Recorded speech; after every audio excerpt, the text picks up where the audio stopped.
Hi everyone, welcome to lesson 2 of BES 470S, and today we'll be looking at cells and microorganisms. Cells and microorganisms. Cells are building blocks of organisms, meaning that cells come together, they are put together, and when they come together, they form bigger, they form something bigger. Tissues and tissues form organs, and organs form organisms. But in this particular case, our emphasis is on microorganisms, not not big organisms, large organisms like you, myself, and animals, no, or even plants. We are focusing on microorganisms. And in the next couple of slides, we'll be looking at different categorization or classification of microorganisms, different classification, and we'll be using different bases to classify them.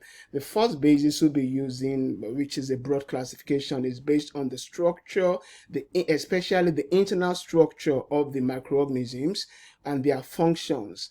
And this broad classification, we have prokaryotes and eukaryotes. Prokaryotes are simpler cells. Eukaryotes are more complex cells. You see that we've differentiated these two microorganisms on basis of three factors. You see, regarding the size, that eukaryotes are about 1,000 times bigger than prokaryotes. That even though we're talking about 1,000 times bigger, we're still talking about microorganisms, meaning you can only observe them under the microscope. So these are the different ways by which we can differentiate them. You see, for the prokaryotes, they don't have organelles. Organelles are similar to what we call organisms. Organs rather. So as human beings and animals have organs, we'll say that microorganisms have organelles. So these are the ways you can differentiate the two. In the next couple of slides, we'll be classifying the microbes on the basis of growth conditions. There are several growth conditions apart from the three growth conditions that I'll be looking at in the next couple of slides. One that we've not included here is water, that microorganisms need water to survive. But let's classify the microorganisms on the following basis, which is temperature. Temperature is needed needs to be maintained. A particular temperature needs to be maintained for microorganisms to grow. So we talk about maintenance of optimum temperature for growth.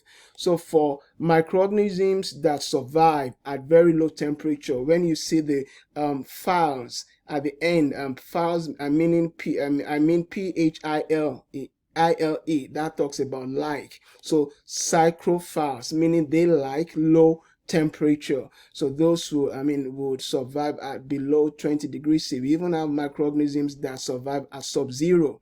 And then we have mesophiles. Those are the ones that survive at temperature that in between temperature. For example, microorganisms that survive in human beings, which at 37 degrees C, we say are mesophilic. And then we have the thermophiles that survive at very high temperature. And oftentimes thermophiles have wide applications in the industries because they are able to survive extreme temperatures. And for example, in the coal industry, they are used for desulfurization. The next classification is based on respiration, or ability of microorganisms to survive in the presence or absence of oxygen. So we have aerobes, or aerobic cells, or aerobic microorganisms. These are the ones that survive. They need oxygen to survive. In the absence of oxygen, they cannot survive. Anaerobic, they only survive in the absence of oxygen. And we have facultative, which are in-betweeners. They can survive, they can adapt, at different conditions. If you look at the diagram on my left-hand side here, you see for the aerobes, you see the microorganisms are closer to the surface of the tube, of the test tube, because of their proximity to oxygen. And then you see in the middle one, that the microorganisms have agglomerated at the bottom of the test tube. The reason being that they are staying far away from oxygen as possible. And you see for the facultative, they are distributed at different compartments, at different spots, different level of oxygen within the test tube. The next classification is based on pH.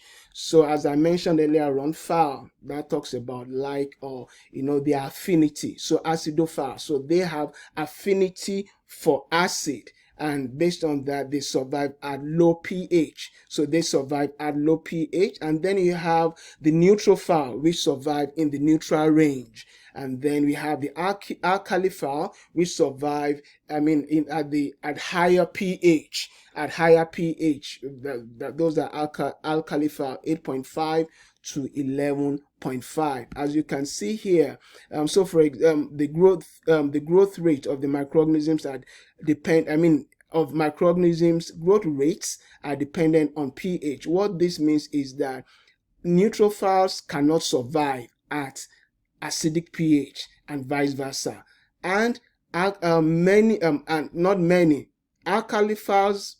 all alkaliphiles cannot survive at under acidic conditions. So we need to know the conditions where they can survive well whenever we are culturing or growing cells. As we said at the very beginning, cells are building blocks. But what make up the cells themselves? So the cells also have building blocks, and these building blocks are called macromolecules. Macromolecules, meaning smaller molecules have come together to form bigger molecules. These macromolecules are called polymers, as you must have learned in chemistry. Polymers are larger molecules, larger compounds that come together, that are formulated through series of chemical reactions that we call polymerization. It also means that every polymer is composed of certain units, and those units are called monomers. So for the four main polymers that are present or that constitute microbial cells, they have different units. So for proteins, the corresponding units are amino acids. For polysaccharides or carbohydrates, the unit or the monomers are called glucose. And then lipids, monomers, fatty acids, and nucleic acids, which are two different types, DNA and RNA. We'll see their full meaning in the next slide. Nucleic acids are formulated by two different nucleotides. So depending on the nucleotides, you either have DNA or RNA. So these macromolecules, as we call them, or polymeric compounds, they serve different functions in the cells. The proteins, for example, which happen to be the most abundant, and the reason being that the cells depend on, for them to survive, they need catalysts, they need enzymes, they need many things. So which are constituted by proteins. So that's the function of your proteins. And carbohydrates, they serve different functions, some varying from structural function. For example, the integrity of cell walls of certain microorganisms is maintained by cellulose in the cell wall. And then you can also have energy storage for the cells.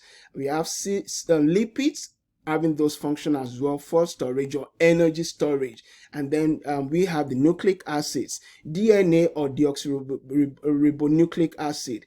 Their function is during reproduction, so that the characteristics in the parent microorganisms can be passed on into the progenitors, the smaller microorganisms produced by the older microorganisms. And then we have RNA, the ribonucleic acid. Their essence is to control, they monitor the generation or the synthesis of proteins. So those are the functions of the macromolecules. just like you and me require food to survive, to grow, to perform our different responsibilities, the microorganisms also do. They need what we call nutrients, and these nutrients can be classified into different groups depending on the quantity in which they are needed, depending on the amount or the concentration. So for the ones that are needed, required in large quantity, concentrations greater than 10 raised to power minus 4 molar. So we call them macronutrients. Some examples have been stated there. And we have the micronutrients. They are needed in smaller quantities. So we have those that have also been stated there. All these nutrients need to be pulled together. They need to be formulated for us to have the food for the microorganisms. So the food for required by microorganisms to grow is what we call growth media. Media that is plural, or medium, which is singular. The growth media also, they come in terms of the physical state. It can be liquid, it can be semi-solid, it can be solid. But in terms of their composition, how they are put together, we say there are two major types. So which the first type, defined media. Defined media, the meaning of that is, in that particular media, the nutrients have been carefully formulated. So you know the amount, you know the quantity of nutrients that you are putting in the media. But in complex media, you're not sure. You just put them together. So you just put them together. You are not sure. You just know that, for example, you know that molasses is rich in, carbohydrate. Peptone should be rich in protein and things like that, but you are not really sure in terms of the nutrients what they are composed of. So those are the complex media. So these different groups of media have different advantages and disadvantages depending on what you require.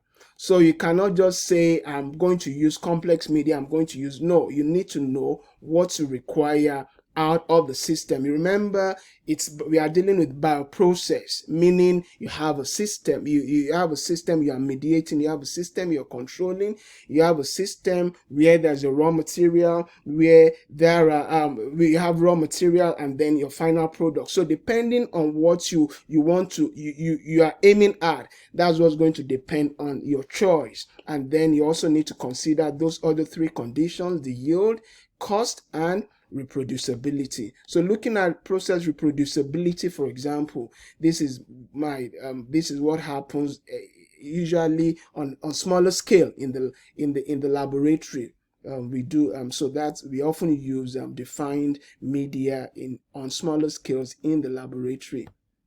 I've compiled a couple of questions. Obviously, there are many more questions that you can figure out or pick up from the textbooks that are being used in this course.